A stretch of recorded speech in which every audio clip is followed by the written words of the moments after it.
Nah, berikut pesan moral yang dapat diambil dari hadis riwayat Bukhari nomor 4460.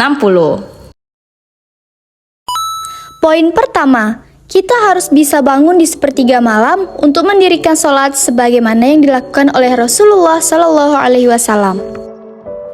Rasulullah Shallallahu Alaihi Wasallam sangat rajin mengerjakan sholat sunnah yang mulia ini, karena sholat malam membuat kita lebih dekat dengan Allah. Selain itu, malam hari merupakan waktu yang hening dan fokus ibadah kita kepada Allah akan lebih maksimal. Dapat juga mendekatkan diri kepada Allah saat kebanyakan orang sedang tertidur pulas.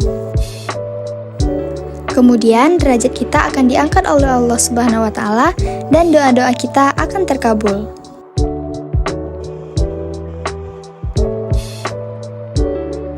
Poin kedua, harus senantiasa menjadi hamba yang bersyukur. Syukur adalah salah satu sifat yang sangat dianjurkan di dalam Islam.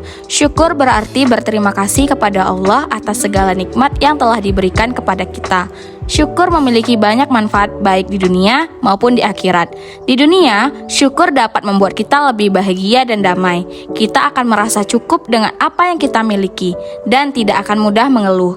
Syukur juga dapat membawa keberkahan dalam hidup kita. Di akhirat, syukur akan menjadi salah satu faktor yang menentukan apakah kita akan masuk surga ataupun neraka. Poin yang ketiga, senantiasa meminta ampun atas dosa yang telah kita perbuat. Dalam Islam, senantiasa meminta ampun atas dosa yang kita perbuat merupakan salah satu ajaran yang sangat penting. Hal ini dikarenakan manusia adalah makhluk yang lemah dan tidak luput dari kesalahan. Setiap hari, kita pasti melakukan perbuatan-perbuatan yang tidak sesuai dengan ajaran agama, baik secara sadar maupun tidak sadar. Poin keempat, kita harus melaksanakan salat dalam keadaan apapun. Salat harus dilakukan dalam keadaan apapun, baik dalam keadaan sehat, sakit, kaya, miskin, dan dalam keadaan perjalanan, bahkan dalam keadaan perang. Hal ini dikarenakan salat merupakan ibadah yang sangat penting dan memiliki banyak keutamaan.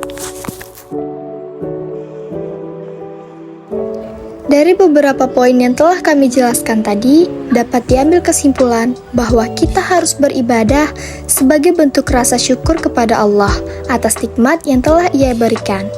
Rasulullah Shallallahu Alaihi Wasallam yang sudah dijamin masuk surga saja tetap semangat dan rajin dalam beribadah. Nah, kita sebagai hamba Allah yang penuh dengan dosa dan kita belum tentu masuk surga. Maka dari itu kita harus meneladani sifat Rasulullah yang rajin beribadah.